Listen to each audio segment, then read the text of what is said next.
What's going on, everybody? Welcome to another edition of Mean Streets here on our FTN Fantasy YouTube page. Also listening on iTunes and Spotify. I greatly appreciate you guys. Chris Meaney here hanging out with you. Week 2 got underway last night. Scary moment in Miami with Tua going down, and you really wonder what his future holds, what it looks like in the NFL. Really just rooting for him to get the health that he needs and the support, of course, from the family. So wishing all the best to Tua. And honestly, it may have been the last time we see him.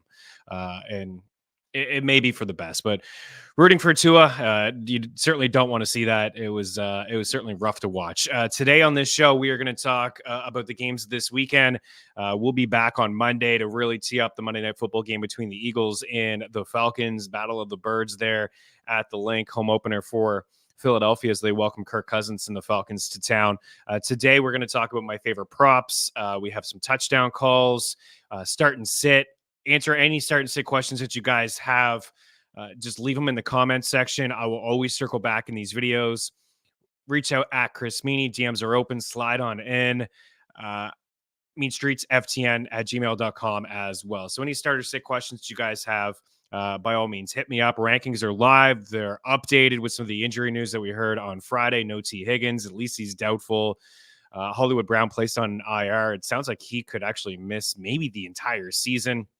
What else do we have? Kenneth Walker is not going to play this week, and we'll talk about where Zach Charbonnet does fit in.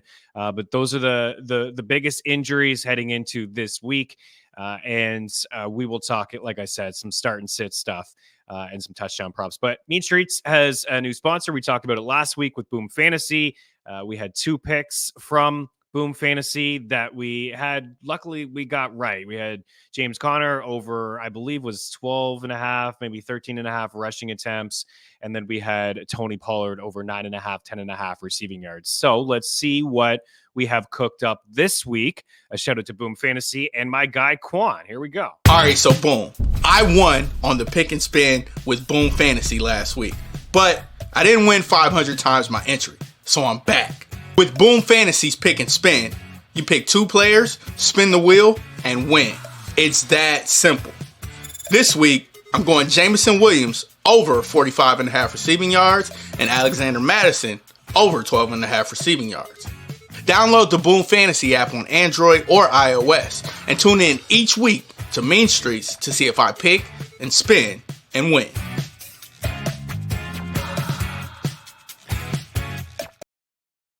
Oh, baby, love that for my guy, Quan. So Alexander Mattison, what? You're a Zamir White guy. What are you doing with Alexander Mattison?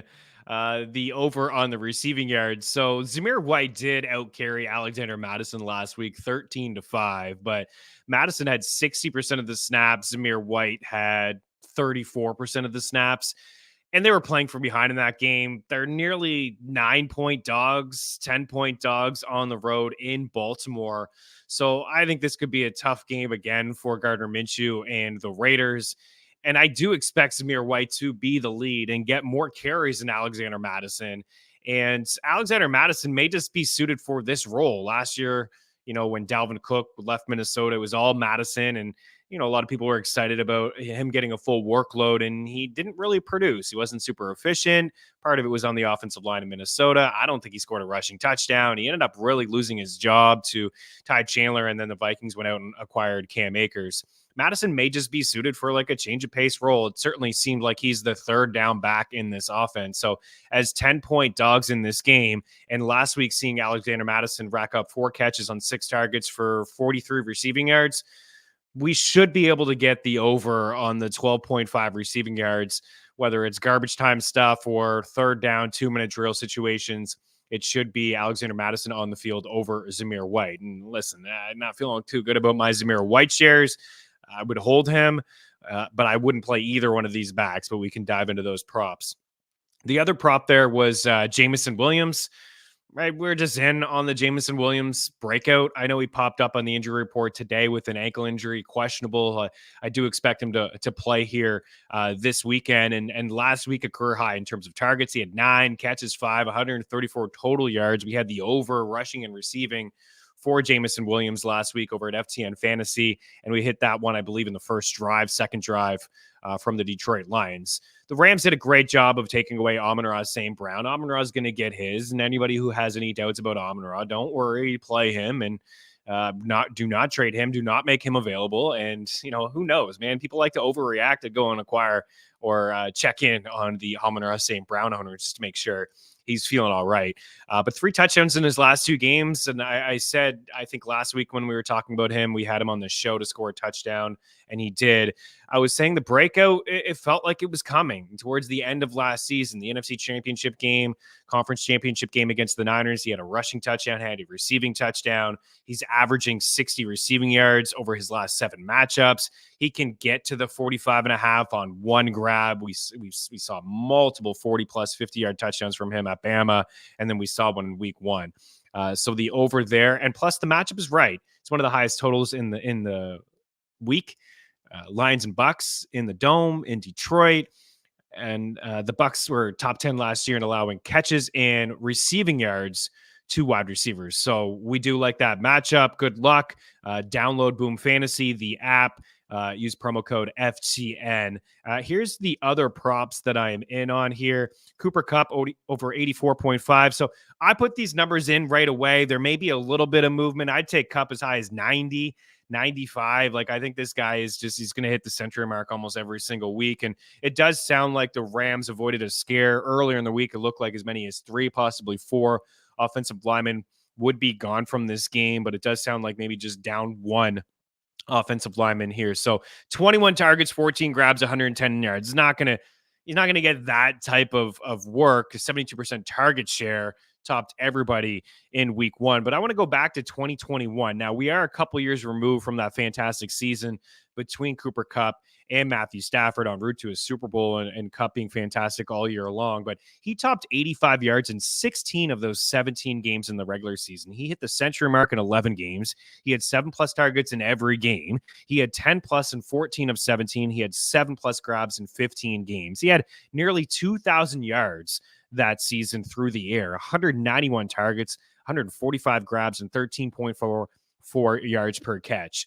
So his week 3 prop is going to be around the century mark, especially if he has another great game here. The Rams have owned Arizona 7-2 against them straight up over the last 5 years. Kyler's only has 1 victory against the Rams in his career. So this is a spot where Sean McVay has had some success against Arizona. But besides all that, Puka Nacua is sidelined until at least week 7. The Rams are on a bye week 6. And Sean McVay said that it's possible that Puka misses more time than that. So we'll get into DeMarcus Robinson here in a little bit and Tyler Johnson, but Cooper Kupp, right? I mean, the catch prop is 7.5. Vegas is expecting 8 grabs. The yards per catch numbers, again, that season 13.4. It's roughly what he's been at. He's such a terrific route runner. So we're in on Cooper Kupp, and it's probably my chalkiest pick here. Brian Robinson Jr. over 13.5 rushing attempts and 52.5 rushing yards. Those were some numbers I was looking at over at Boom Fantasy as well, but they went away pretty quickly when I was talking to my guy Quan. So only 12 carries last week for 40 yards on the ground, B-Rob, but they played behind most of the game, 2 scores for most of the game. The defense is going to be awful again, the secondary, especially in Washington. But a game against the Giants here, right? This is as good as it gets for a team. Daniel Jones, more touchdowns to the opposing team than his own since signing that big contract. And definitely his last year in New York here, unless he can turn it around. I just don't really buy into it. But Brian Robinson should get a little bit more run this week in a game that I don't expect Washington to be trailing by 2 scores. So lean on him a little bit. And for Jaden Daniels, 16 rushing attempts, it's just unsustainable. I said this, when Lamar Jackson in week 1 had 16 plus against Kansas City. It's unsustainable. You're going to get this guy hurt. Lamar, that was the most rushing yards he had in 4 years, and maybe it was because it was the Chiefs in primetime, want to beat the Kansas City Chiefs, and just haven't had a lot of success against them. First game here for Jaden Daniels. His helmet popped off a bunch. He took a bunch of shots. Dan Quinn already came out and said, listen, we can't have him running 16 plus times. I don't want him running 16 plus times. I want him to remain, a pocket passer. It's in his nature to run. I actually do like the over 9.5 rushing attempts for Jaden Daniels this week, but I do believe they'll lean on B-Rob here. Over 52 rushing yards for him, over 13.5 carries. And last week, we saw Aaron Jones, 94 yards on the ground on just 14 carries. Even got Ty Chandler involved a little bit because Minnesota had their way with the Giants. So B-Rob here over 13.5 rushing attempts, over 15.5 rushing yards to get the best possible number over at ftnfantasy.com using the free prop shop up at the top of ftnfantasy.com. Jameson Williams already went over him. J.K. Dobbins in here at 52.5 rushing yards. I also think Gus Edwards at 44.5 rushing yards is fairly low. This Panthers team may actually surprise you and hang around with the Chargers this week, but last week they were atrocious on both sides of the football. Bryce Young has got a lot to prove here in the NFL. Dave Canales has his hands full. I know he's done some great things with quarterbacks like Geno Smith and Baker Mayfield last year, but it's just not going to be good for the Panthers this season. And this is just a really good spot for any running back that goes up against the Carolina Panthers. They allowed a league-high 21 rushing touchdowns last year to opposing running backs, and last week they coughed up 47 points. They also allowed 180 rushing yards in that football game. Dobbins, a good first game, a great first game, his first since week 1 of last year. He racked up 135 yards, had a touchdown, logged 57% of the snaps. I don't think that Gus Edwards is going anywhere. I think this is a 1-2 punch, and I would say that Gus Edwards is probably the lead in terms of carries and the closer, and they'll be cautious here with J.K. Dobbins given the Achilles injury. But this is a very low number, 52.5 for a team that I know they want to run the football. So we're taking the over on the rushing yards for J.K. Dobbins, and I'd consider a touchdown for Dobbins and Gus Edwards, right? They're both plus money, nearly 2-1. Again, in this spot, 21 rushing touchdowns allowed to RBs last season, which was the most in the NFL. Then we have Rashid Shaheed in here at over 34.5 receiving yards. The best number I saw was at Bet365. FanDuel was offering like 40.5 receiving yards at a very similar price. And again, that's why the prop shop is just so darn cool. But we have him for over 40 receiving yards here in this matchup. And for Rashid Shaheed, he's very boom or bust. Last week, he had 5 targets, 3 grabs, and 73 receiving yards. Chris Olave didn't do anything. I expect them to use Olave this week. That game got out of hand. Don't worry about Olave again. Don't panic after week 1, and it's not the time to sell these guys unless you're thinking about Olave for Marvin Harrison straight up, something like that, where you buy low on both of these guys. But there are a lot of dud performances in week 1. But as for Shaheed, a 19.4 ADOT average depth of target. You can see that over at ftnfantasy.com in our stats hub. So he is getting targeted deep down the field. That's why he had 15.6 yards per catch last season. That's why he had 17.4 yards per catch as a rookie. He can get this number on 1 or 2 grabs. We saw it last week firsthand. And as I mentioned, we have him projected for roughly 44 receiving yards. So the over 34.5 receiving yards, when I put that in, it was minus 110 at 365. And as I mentioned, 39.5 at FanDuel, 37.5 at DraftKings. So why not get that smaller number there? And I think that game will be exciting. I think we'll see a lot of points in that game between the Saints and the Cowboys. Kubiak running some motion, and I get it. It was against the Panthers. This is actually a true test for Derek Carr and company, but Carr's been fantastic over his last 5 or 6 games dating back to last season. But like to see, the new coordinators bring some punch to the offense. Very vanilla last year in New Orleans, very vanilla last year in Philadelphia. The Eagles ran motion more than they ever did. Not ever, most in 4 years anyways, with Kellen Moore in week 1. So, and that's what we saw a lot with Clint Kubiak and running some guys in motion. So there are the props. Have a whole lot more over at ftnfantasy.com. Try to give my favorites, right, to try to help you guys win some cash. I think we went 4 for 6 last week. We'll see if we can do a little bit better than that. We definitely want to be above 500. The touchdown props, we were 5 for 10. We want to do a little bit better than that as well. But here we are. We have Brandon Ayuk at plus 180. You know, you can feel better about Ayuk this week if you hung out with me last week. Got a lot of hate on TikTok. My goodness, so stupid to sit Brandon Ayuk. What are you thinking? And I said Sauce Gardner's a bad man, straight up. And Ayuk hadn't really been with the team all camp. He's hanging out on the sideline, so he's a little bit limited. He almost had a touchdown catch. It's probably on him, not Purdy.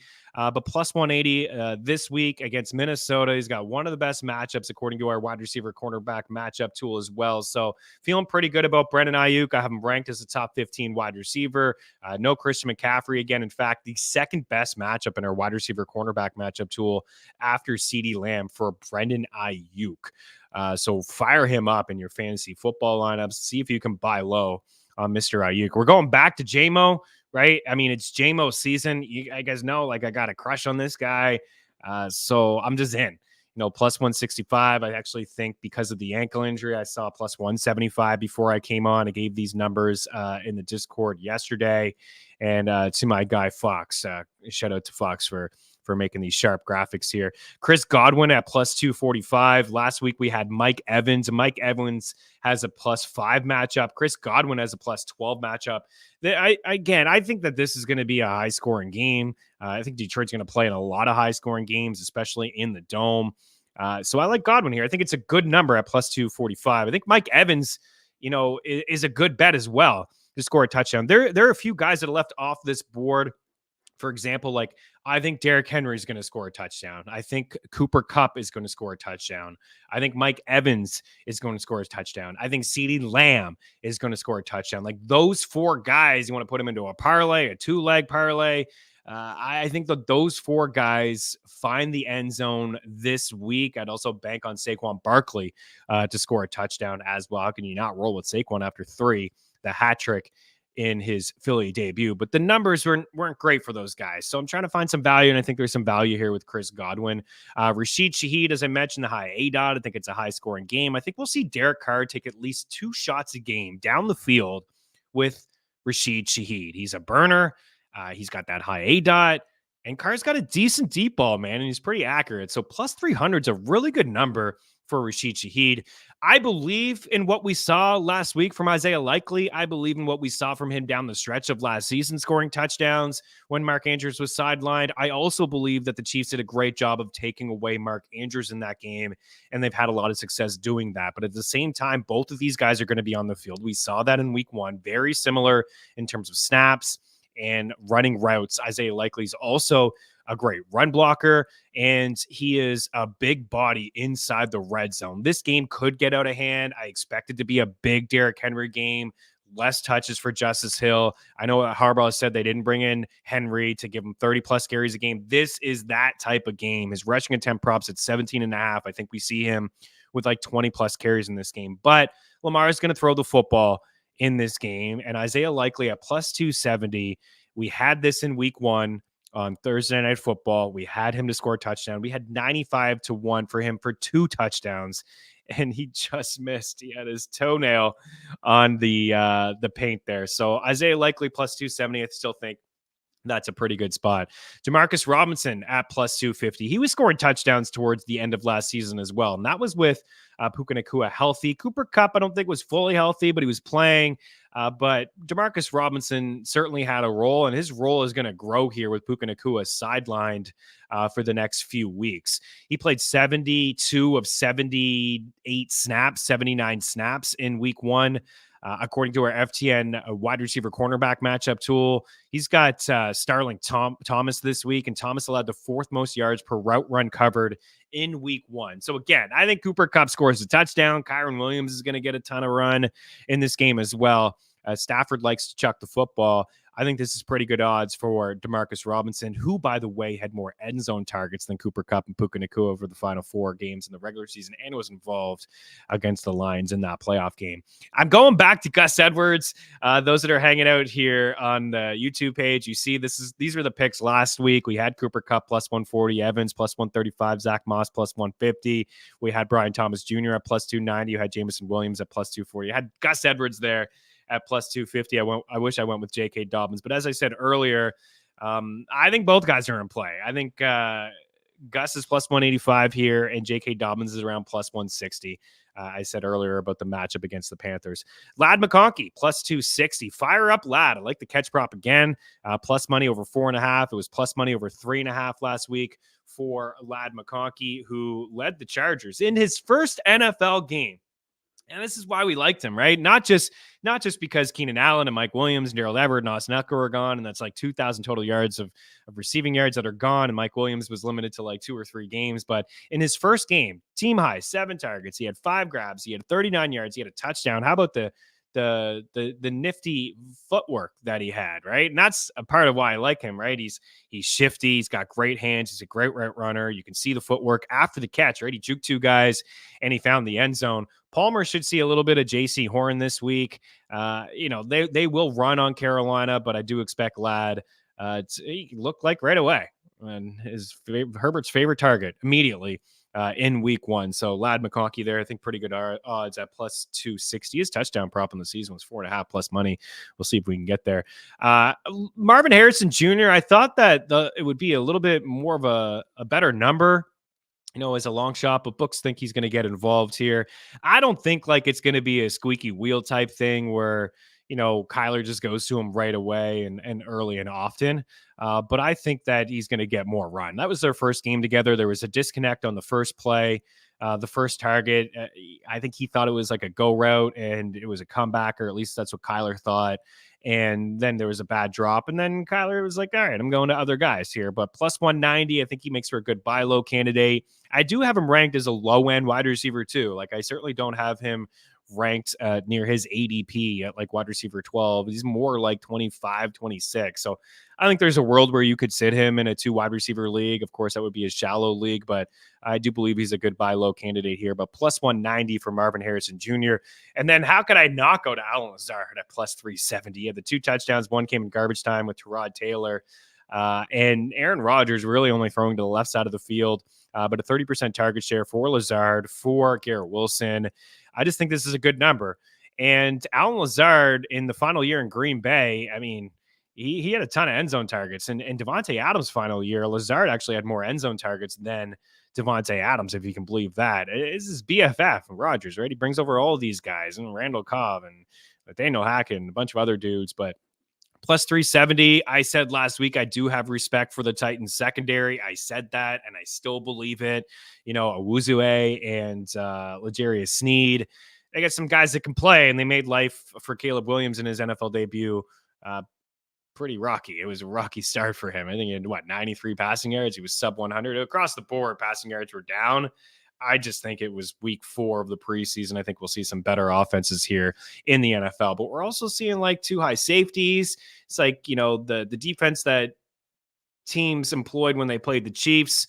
And when I saw the Dolphins over the past couple weeks now, the Jags gave one up to Tyreek Hill, but Buffalo was certainly playing 2 high deep and not letting the Bills beat them, or the Dolphins beat them over the top in that game. So seeing a little bit of that across the league, not giving up some big plays, explosive plays, but those are the touchdown props. Again, in order of how I like them: Brandon Ayuk, Jameson Williams, Chris Godwin, Rashid Shaheed, Isaiah Likely, Demarcus Robinson, Gus Edwards, Ladd McConkey, Marvin Harrison Jr., Allen Lazard. Again, if you want like a 4-leg touchdown parlay, I would go Derrick Henry, Cooper Kupp, CeeDee Lamb.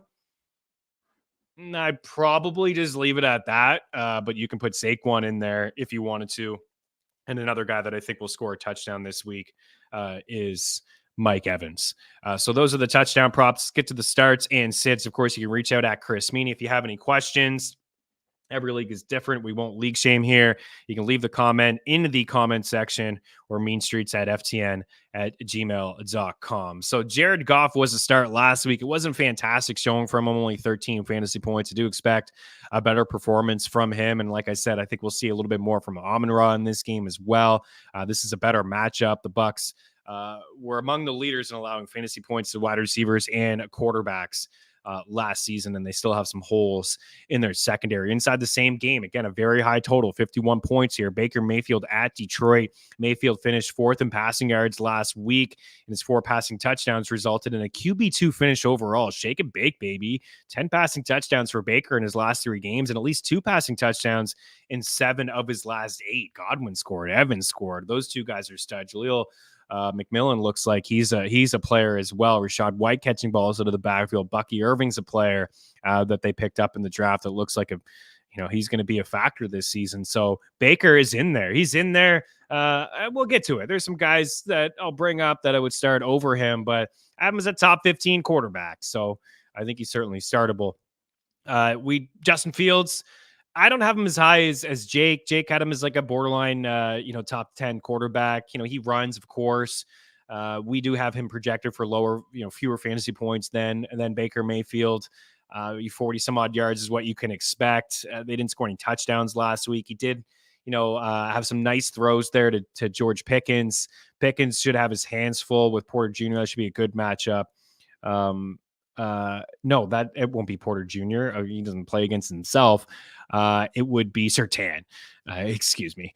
It's been a long day. Patrick Surtain. That should be a really good matchup. Surtain did some good things last week against DK Metcalf, but Justin Fields is certainly startable in a super flex, right? I'd be thinking about him over Herbert and Tila and Caleb Williams, Aaron Rodgers, all those guys, and maybe even Joe Burrow. I can get behind that one as well.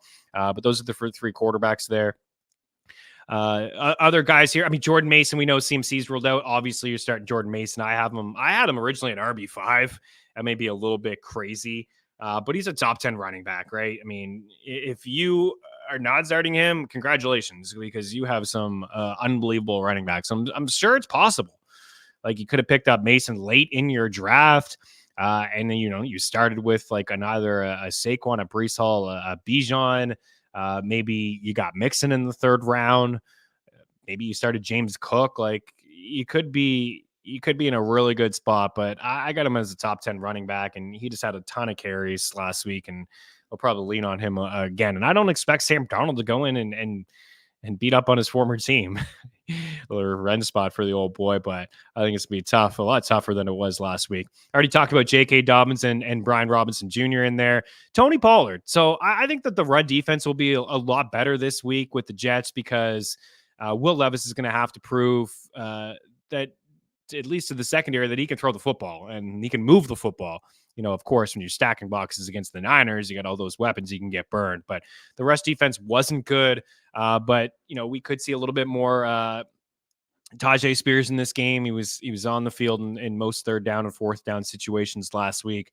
But I got Pollard like ahead of Jerome Ford and ahead of DeAndre Swift, ahead of Singletary, ahead of both Denver backs, Austin Eckler. So he's like a borderline low-end RB2. I thought he did some really good things last week. He was catching balls out of the backfield.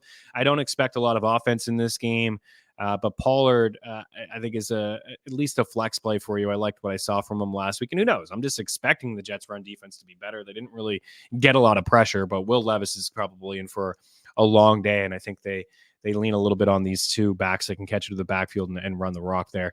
Najee Harris, he may not blow you away. 20 rushing attempts. He was among the leaders in rushing attempts last week. And that's saying something. It's, volume is king. It's everything in fantasy.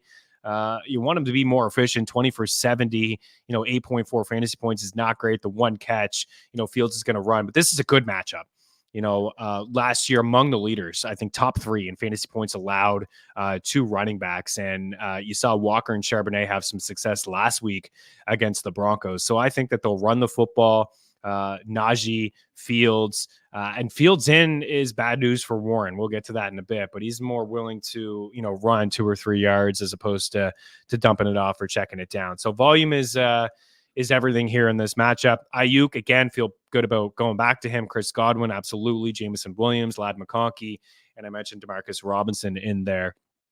Brennan Cooks, right, would be another guy that I would consider. Rashid Shaheed. These are guys that, may have been drafted in your league or, were just picked up by you in shallower leagues or whatnot. Again, not league shaming here, but Rashid Shaheed's a top 40 wide receiver for me. I love Brian Thomas Jr. again, just because of it's Cleveland. I have him ranked higher than Christian Kirk. I already think he's wide receiver 1. He's got the touchdown upside there. Allen Lazard, tougher matchup against the Titans, but maybe a flex play there for you. I do like him more than Deontay Johnson. I had him ranked ahead of Keon Coleman. I'm not surprised he didn't do anything yesterday. He was on Ramsey. Ramsey was on him, and Shakir was the guy. I think Coleman's going to get his, but I do believe Shakir is certainly the guy, especially when Coleman goes up against some very tough corners like we saw yesterday. So Cooks, Cooks has got 6 touchdowns in his last 8 games. He's got 4 touchdowns in his last 4, like in a row, like consecutively now. And we know that Ferguson is doubtful to play in that game. Here's some sits. Joe Burrow, right? I know he's 3-1 lifetime against Mahomes and company, but typically slow starts. Another one here. No T. Higgins. He's not going to play. He's doubtful. So I expect maybe a little bit more from Jamar Chase, but my goodness, like here we go with the Bengals starts again. Are they missing Callahan? Always seems to be something with this squad. And I'm not comfortable playing Burrow until I see it. I was sitting him last week and last year for the first few weeks until I saw it. And he blew up against Arizona, but he may have a good game here. But, got the wrist, didn't like him grabbing the water bottle and flexing it, extending the fingers and whatnot multiple times in that game. A really good spot at home, even limited, and they laid an egg. So he's taking a seat. Trevor Lawrence, I really do believe that he's going to have a good season this year, but man, not a good first game. They were out of sync. I know that Brian Thomas should have had another touchdown. Really, like he beat Jalen Ramsey a couple times, and Ramsey, the PI there, and if it wasn't for him, it would have been another touchdown. Maybe T-Law's day is a little bit better, but Cleveland's defense is still good. Like he can play. Say what you want about Watson. There's lots of things to say about him. None of them good, but Cleveland's defense can still play. And I wouldn't start Trevor Lawrence this week. I'd start the other guys that I mentioned just a little bit earlier. And Kirk Cousins. This will be the 3rd straight year that the Eagles' home opener will be against Kirk Cousins. Last year actually had a pretty good day through the air, some garbage time stuff there in that game 2 years ago. He was not good in that game. He did not look good last week, that's for sure. The Eagles' secondary still has some issues. I am still very concerned about their secondary. I do expect, better performances from Pitts and from London, but at the same time, the Steelers got some pressure, and there's even situations where there was more time in the pocket and Kirky panicked. And that, Jalen Carter and guys are going to get after Kirk Cousins. They're going to try to make life difficult for him, blitz, and make him panic. So I'm sitting Kirk at the link for the home opener. Yeah, he's taking a seat for now. Javonte Williams, Zamir White, Chuba Hubbard. I said this last week. I don't care if Chuba Hubbard's the starting running back or not. He's just not touching my lineup. I just don't see the upside. I really don't. There were moments last year for Chuba Hubbard, but boxes will be stacked. The Chargers did a good job stopping the run last week, so I'm not interested at all. And you know what? He didn't even get as much work as I thought. I know there's a little bit of Miles Sanders in there, so I'm not interested in Chuba Hubbard. Zamir White, I talked a lot about him in the offseason. Not a good first game at all. I'm sweating here a little bit for sure. He's going to be on my bench. I'm not dropping him. I'm not playing Madison over him. He did have the 13 carries. He fumbled, and Pierce went back to him, which was a good sign. He had a couple nice runs, but for the most part, he was just running into a wall, and it wasn't good for him. So I mentioned Madison played 60% of the snaps, and Zamir White 34% of the snaps. It could just be a very similar snap count when you consider they're 10-point dogs here in this football game. Jaylen Warren, I mentioned, right? You may think he's better than Najee. I may agree with you, but Najee actually checked a lot of boxes last year in our analytics, like broken tackles and explosive runs among win yards, among the leaders in a lot of those categories. And he gets the goal line work there if it's not Fields. And it's like I said, Fields not just going to check it down. This actually may be a Chase Brown game. I've been team Zach Moss. I said this last week. I'm not surprised with the usage at all in that game last week, and they played from behind a little bit in that game. So we saw Zach Moss get a majority of the carries. He had the 2 red zone rushing attempts, one he converted for a touchdown. So not shocked at all. He's the lead, man. Like and I compared this to the Steelers' backfield. It may look like, hey, man, like Moss may look like Najee and Warren, and Chase looks like Warren, and it's like, oh man, like why don't they give more touches to the other guy because he looks more explosive? But Chase Brown's not going to get a ton of carries on the ground, and he may be involved here a little bit more in third down situations, catching more passes out of the backfield. But Moss is the lead. He's the quote unquote veteran here. And that's what I expect. I mean, I just thought Chase Brown was overdrafted and he jumped into the top 30. I would hold because something could happen and all of a sudden, Brown is starting running back. Let's not panic. If you're in an 8-team, 10-team, I kind of get it. Maybe you'd move on from him for like a Mason or something else as a wide receiver or something like that. I did tell you guys that Blake Corum would be the most dropped player. Did I not say that on Monday or Tuesday? Pretty sure I did, and he was the most drop player. That's a panic drop.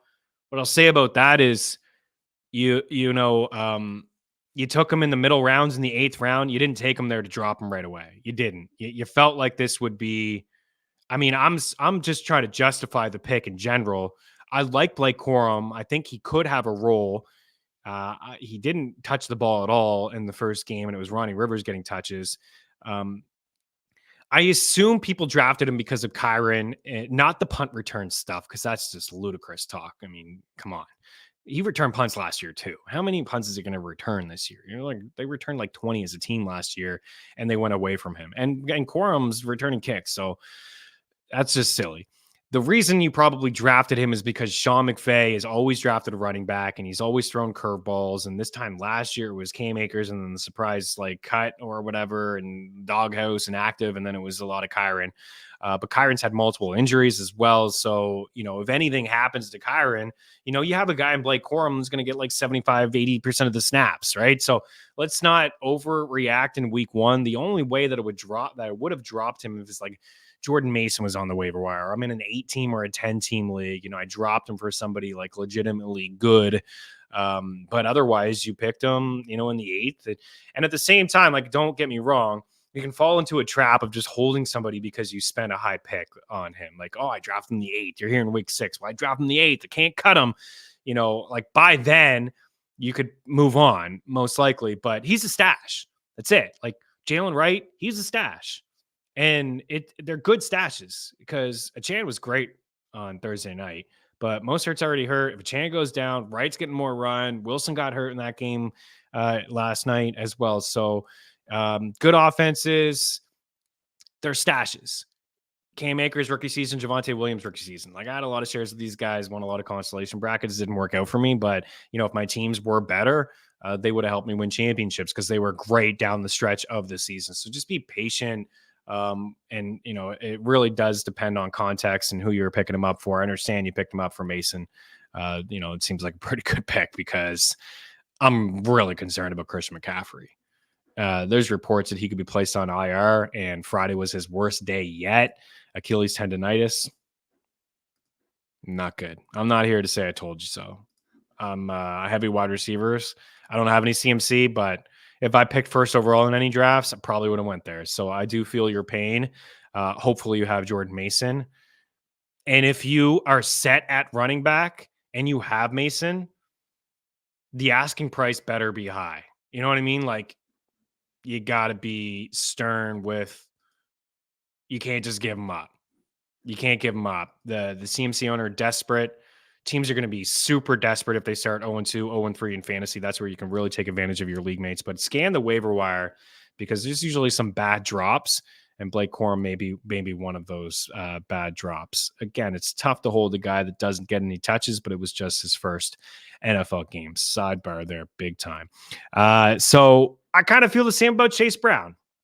All right, I mean, don't start him, but you hold just in case, right? I mean, Zach Moss hasn't had the cleanest track record when it comes to health. Calvin Ridley, I know this one's bold, but I said Ayuk here last week, and you know why? Sauce Gardner, bad man. A lot of air yards for Calvin Ridley. None of them really catchable. in that game, and Will Levis struggled, and he's going to have his hands full again this week.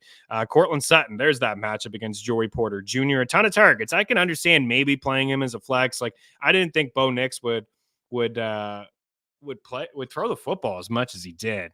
But he certainly did. And there's a lot of targets there for Cortland Sutton. I don't think this is going to be a high scoring game. I could see like 15, 17, 14 type game, 13, 10 type game, a lot like the game we saw between the Steelers and the Falcons last week.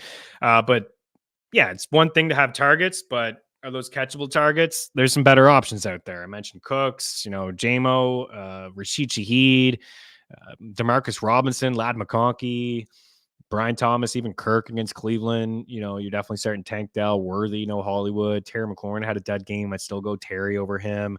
I'd still go Marvin Harrison Jr. over him. So borderline starts there. And then Joshua Palmer may see a little bit of JC Horn. And I like the matchup there for Ladd. Christian Watson, the only Packer I would start is Reed, and I don't really want to. I have him at wide receiver 40, had him one spot behind Shakir. I just recently moved Cooks and Lazard over him. So, yeah, it's just Malik Willis. I mean, he's got a 52% completion rate for his career. He's yet to throw a touchdown. He really hasn't had an opportunity. I do like his rushing yard prop. I think he'll run around a little bit. He may surprise us. LaFleur may do try to make life simple for him. And that would be using a guy like Jaden Reed, some end around, some bubbles, get the ball in his hand, lean on Josh Jacobs there a little bit. But Watson takes a big hit with no love. Everybody takes a big hit in the Packers offense with no love. I don't even really want to start Reed, but I do believe he's got the ceiling. And, if he doesn't play, he's questionable, then, Romeo Doubs would move up just a touch. But, it should be tough here. And there's reports that Malik Willis could be the starter for several weeks here in Green Bay. Man, hate to see these injuries already. We saw 60 plus quarterbacks last year. We're on route to see that again. My goodness. And then Deontay Johnson, again, just to prove it. Prove to me that you can move the ball down the field, Carolina. And Deontay Johnson, I was surprised with the lack of usage. I'm not talking targets. I'm talking like snaps. Like, I thought the offense was going to go through him. At least that's what Canelo said. And I know he's a decent separator, but he's taken a step back over the past couple of years. This guy was a bust for me in our breakout bust sleeper series. I wouldn't buy low. I wouldn't make him available. You hope that he has a good game or two, and then maybe you can trade him if he runs together a couple games. Maybe this does get better. It can't get worse. It was just the first game, but it didn't look good for Bryce Young, man. He just doesn't look like him. And so Deontay Johnson, he's got 5 touchdowns his last 31 games. Like, where's the ceiling anyways for Johnson? Like, he's a wide receiver 3 at best, a flex at best, if he's going to rack up like Thielen catch numbers like Thielen did last year.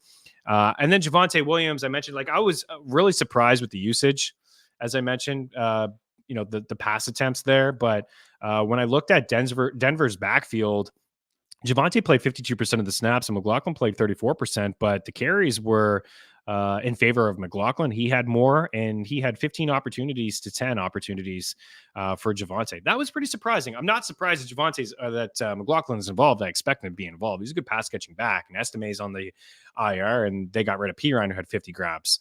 But this is looking like a split backfield. I'd say it's even split near the goal line, and McLaughlin had 5 catches to Javonte's 1. So, man, free Javonte. Can we get him off the Broncos? Seriously. I would try to buy low on him at Dynasty if you're just looking, if your season goes sour and you're just looking for some high upside guys who could be on new teams. Like, Javonte is one of those guys that I would buy, but McLaughlin should be rostered, right?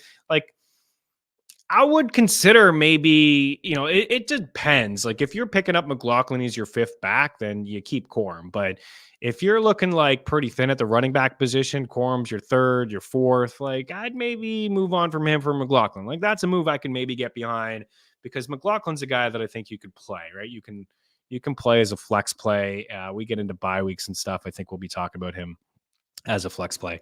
As for Zach Charbonnet, again, reach out at Chris Meaney, leave the comments in the YouTube section, meanstreetsftn@gmail.com. I got Charbonnet at RB22. It's not as simple as moving him in as RB16 or 17, where I had Kenneth Walker. There's been times where Charbonnet, last year he had the backfield to himself, and there were very tough matchups, and he didn't do a whole lot. And I think this one's kind of tough too. He played good on defense last week. I'm not going to put him over James Conner or like Mixon's a top 10 back. Connor, I got Kamara, I got Jacobs, I got Rashad White. Not going to be super efficient again this year. And Bucky had a couple nice runs. He's going to get some touches, but White was still the guy. He still played like 75% of the snaps, got some balls out of the backfield. I got Montgomery in there because it's a high scoring game. He's the closer. Dude just seems to score a touchdown every game. I got Travis Etienne at 18. He's been the biggest faller in my rankings. It's a tough matchup against Cleveland. We saw a little bit of Tank Bigsby in that game, 12 carries each for both of those guys. Ramondre Stevenson, it was a good matchup against Seattle. You can run on them. He got a ton of work last week, so like he's ahead of Charbonnet for me. Brian Robinson Jr. is ahead of Charbonnet and J.K. Dobbins, so good matchup as well. So I got him right in around Aaron Jones, Najee Harris, Tony Pollard, Jerome Ford.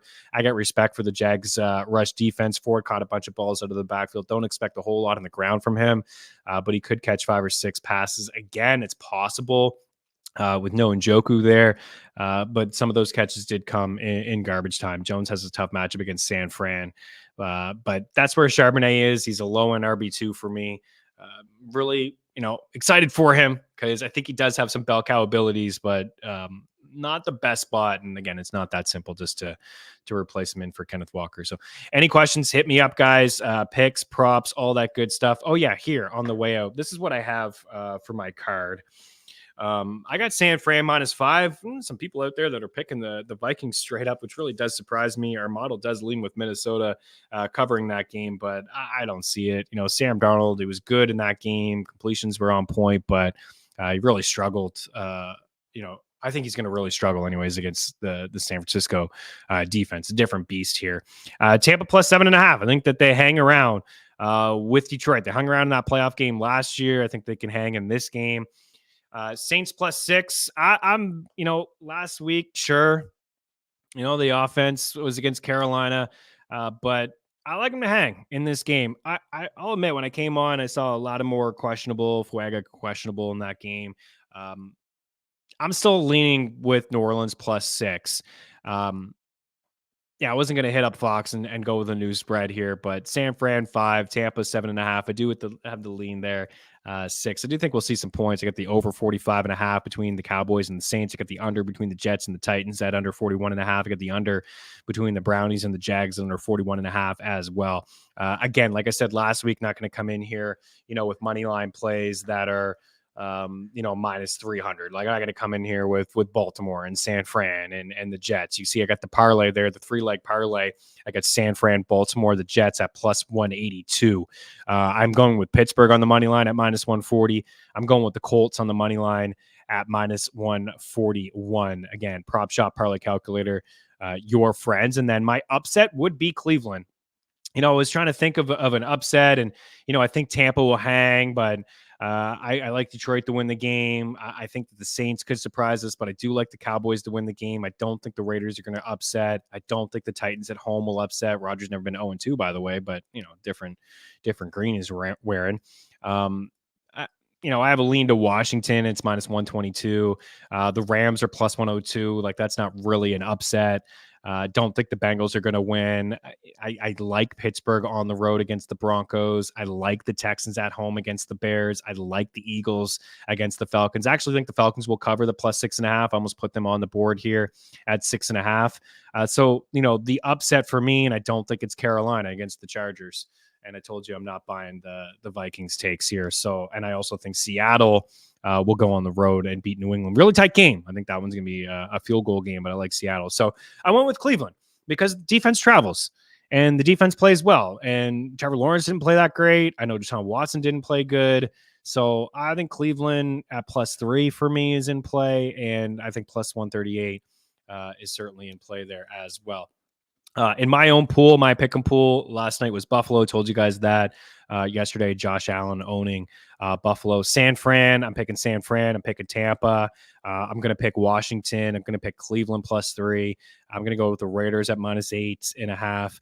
I'm going to go with the Jets at -3.5. But I also like the -3. Like, give me a little bit more juice win by a field goal in case that is a tight game and it is a field goal game.